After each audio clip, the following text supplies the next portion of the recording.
med ball rotational toss. Now there's a lot of details with this particular exercise. It doesn't really look like too much, but trust me, there's a lot going on, and we're gonna hone in on all that right now. So the two main cues I want you to focus on are load the pocket. So notice I'm gonna put the ball right outside my hip pocket, and then from there what I'm gonna do is I gotta make sure my opposite foot is rotating. The foot, you'll see, like visually you look at it, you think the foot's rotating, but really it's my hip. And what that's allowing me to do is get full rotation on this hip, okay?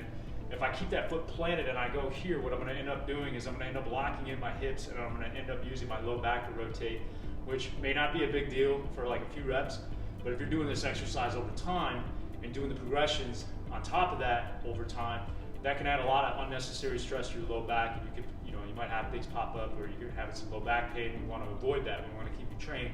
So load the pocket, rotate the foot. From there, I'm going to push away from my pocket and then snap my hips towards the wall. Okay. So notice where I land. Foot's pushing down into the ground. Okay.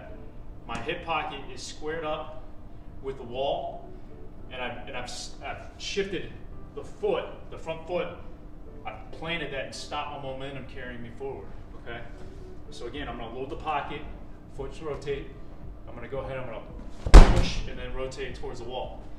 Now, I'm using very minimal, like if we're gonna put like percentages as far as how much my lower body I'm using versus my upper body, 80-20. It's about 80% of the power is coming from my hips, from my lower extremities. I'm transferring that through my torso into the ball and releasing the ball, okay?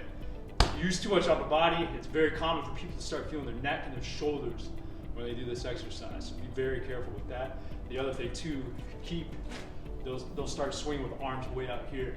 Keep the arms tight, okay? Now, smaller details to be aware of. When you rotate, you want your sternum, so the middle of your chest, coming towards the inside of your knee. The knee and the inside of your foot.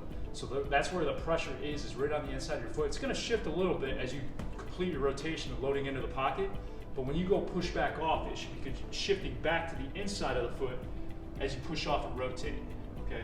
So just be mindful of that. If you feel slow coming out of this rotation, chances are, you see on my foot, I go on the pressures on the outside of my foot, my big toes losing contact with the floor, my knees going outside of my alignment of my foot. That's going to be putting a lot of stress on the lateral part of my knee, but it's also going to make me slower and decrease my performance. And we're looking at, maximizing how much force you can put into this toss and toss it into the wall. So be mindful of that as you go through this exercise. It'll keep you safe, and it'll help and boost your performance.